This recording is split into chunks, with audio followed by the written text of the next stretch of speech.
നമസ്കാരം. സർക്കാരിന്റെ വികസന നേട്ടങ്ങൾ ജനങ്ങളിലേക്ക് എത്തിക്കാൻ റീൽസ് തുടരുമെന്ന മന്ത്രി പി.എ. മുഹമ്മദ് റിയാസിന്റെ പ്രസ്താവന വിവാദമാകുന്നു. സോഷ്യൽ മീഡിയ ഉപയോഗിക്കണമെന്നത് തീരുമാനമാണ്. എത്ര വിമർശനങ്ങൾ ഉണ്ടായാലും അത് തുടരുമെന്നും വികസന നേട്ടങ്ങൾ ജനങ്ങളിലേക്ക് എത്തിക്കാനുള്ള മാർഗമാണ് എന്നും മന്ത്രി ഫേസ്ബുക്കിലൂടെ വ്യക്തമാക്കി. ഇതിനെതിരെ ശക്തമായ ഭാഷയിൽ വിമർശനവുമായി രംഗത്ത് വന്നിരിക്കുകയാണ് ദേശാഭിമാനി മുൻ എഡിറ്റർ ജി ശക്തിധരൻ. റിയാസിന് കൊമ്പുണ്ടോ എന്ന ചോദ്യവുമായി അദ്ദേഹം കുറിച്ചത് ഇങ്ങനെയാണ്: വാരിക്കോരി റീൽസ് ഇടും, ദിവസേന പത്രസമ്മേളനം നടത്തും. ഇങ്ങനെയൊക്കെയാണല്ലോ മന്ത്രി റിയാസ് ഭീഷണിപ്പെടുത്തുന്നത്. കോവിഡ് മഹാമാരി കാലത്ത് പത്രസമ്മേളനത്തിൽ മന്ത്രിമാരായ ശൈലജയും ചന്ദ്രശേഖരനും മുഖ്യമന്ത്രിയുടെ മുന്നിൽ പഞ്ചപുച്ഛമടക്കിയിരിക്കുന്നത് കേരളം കണ്ടതാണ്. എന്തേ അവരുടെ വായി അന്ന് തുറപ്പിച്ചില്ല?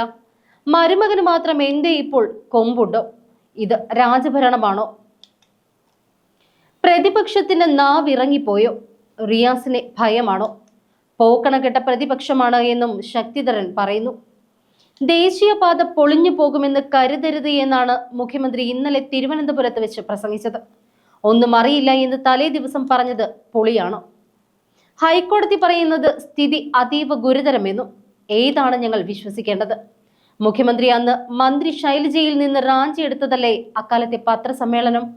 ഇപ്പോൾ മന്ത്രി റിയാസ് ദേശീയപാത വിഷയത്തിൽ മണിക്കൂറുകൾ വെച്ച് പത്രക്കാരെ കാണുന്നു.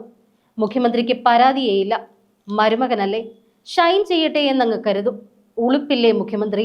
ഒരു നൃശംസൻ മുഖ്യമന്ത്രി. പാവം ശൈലജ ടീച്ചർ. ഇതെന്ത് കമ്മ്യൂണിസ്റ്റ് പാർട്ടി?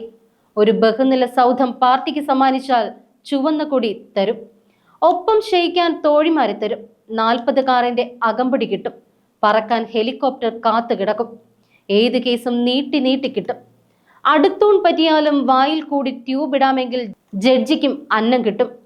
മരണശയ്യവരെ ഓക്സിജൻ കൊടുപ്പിച്ച് എല്ലാ വിധിന്യായങ്ങളും ഒപ്പിട്ട് വാങ്ങും.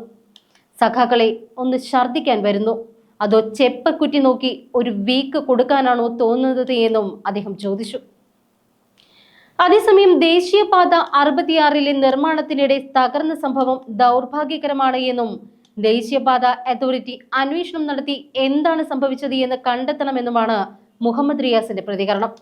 പല പ്രതിസന്ധികളും മറികടന്നുകൊണ്ടാണ് ദേശീയപാത നിർമ്മാണത്തിലേക്ക് സർക്കാർ കടന്നത്. നിർമ്മാണത്തിന്റെ പരിപൂർണമായ ഉത്തരവാദിത്വം ദേശീയപാത അതോറിറ്റിക്കാണ്. ദൗർഭാഗ്യകരമായ ഒരു സംഭവം നടന്നപ്പോൾ ദാ കിട്ടിപ്പോയി എന്ന് പറഞ്ഞ് UDF നേതാക്കൾ ചാടി വീഴുകയാണ്. അവർ റോഡിന്റെ തകർച്ച ആഘോഷമാക്കി മാറ്റുകയാണ്. കോവിഡ് കാലത്തും പ്രതിപക്ഷം ഇതേ നിലപാട് തന്നെയാണ് തുടർന്നത്. ഭരിക്കുമ്പോൾ ദേശീയപാത നിർമ്മാണം നടപ്പാക്കാൻ ത്രാണിയില്ലാത്തവരാണ് ഇപ്പോൾ വിമർശിക്കുന്നത്. മായാവി സിനിമയിലെ മമ്മൂട്ടിയെ പോലെ ചെയ്യുന്നതെല്ലാം അദൃശ്യമാക്കാൻ പറ്റില്ല. സർക്കാർ ചെയ്യുന്നത് ജനങ്ങളിലെത്തിക്കാൻ പാർട്ടി പ്രവർത്തകർ സ്വയം മാധ്യമ പ്രവർത്തകരാകും. സർക്കാർ പരസ്യം നൽകും, റീൽസ് തയ്യാറാക്കുകയും ഷെയർ ചെയ്യുകയും ചെയ്യും. മുഖ്യമന്ത്രി കൃത്യമായി ഏകോപനം നടത്തുന്നുണ്ട്. തകർന്ന റോഡിലെ ഭൂമി ഏറ്റെടുക്കലിലെ പ്രശ്നമടക്കം ഓരോ ഘട്ടത്തിലും യോഗം ചേർന്ന് ചർച്ച ചെയ്തിട്ടുണ്ട്. പദ്ധതി കൃത്യമായി പൂർത്തിയാക്കണമെന്ന് മാത്രമാണ് സംസ്ഥാനത്തിന്റെ താല്പര്യം. എന്തൊക്കെ വീഴ്ചകളുണ്ടോ അതെല്ലാം തന്റെ ശ്രദ്ധയിൽപ്പെടുത്തിയിട്ടുണ്ട് എന്നും മുഹമ്മദ് റിയാസ് പറഞ്ഞു.